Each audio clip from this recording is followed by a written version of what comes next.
పరిశుద్ధ గ్రంథంలో గమనిస్తే ఇశ్రాయేలీయులు మిద్యానీయులతో యుద్ధం చేసే సమయం వచ్చింది.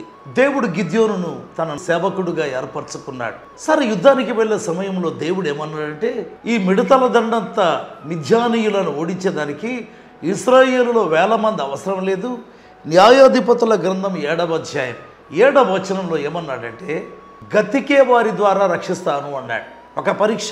ఆ యొక్క నీటి దగ్గరికి వెళ్ళి ఎలా నీరు తాగుతారో గమనించు, ఎవరు గతుకుతారో నీళ్లను ఒక కుక్కలాగా వాళ్ళని సెపరేట్ చేయన్నాడు. వీళ్ళ ద్వారా రక్షణ కలగజేస్తాను.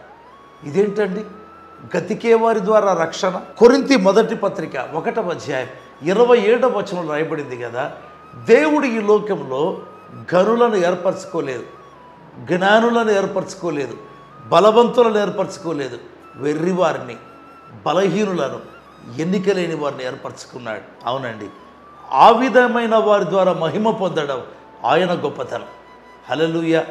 అందుకే ఈ గతికిన 300 మందితో మిడతల దండంత సైన్యం మీదికి దేవుడు యుద్ధానికి ఆయత్తం చేశాడు. వీరా యొక్క ఖాళీ కుండల పద్ధతిని వాడి స్తుతించడం ప్రారంభించారు. న్యాయాధిపతుల గ్రంథం 7వ అధ్యాయం 18వ వచనంలో యెహోవాకు జయము అని స్తుతించేవారిగా చేశాడు. ఈ దేవుడు ఎవరు? ఎన్నిక లేని వారిని, బలహీనులను, గనులు కానటువంటి వారిని ఏర్పాటు చేసుకొని స్తుతించే సైనికులుగా మారుస్తాడు. గతికే వారిని స్తుతించే వారిగా మార్చిన ఆ దేవుడు స్తుతింపబడుగాక. నీ జీవితంలో నీవెవరో గుర్తించు.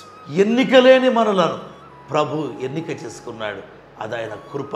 ఆయనకే మహిమ కలుగుగాక. ఆమేన్.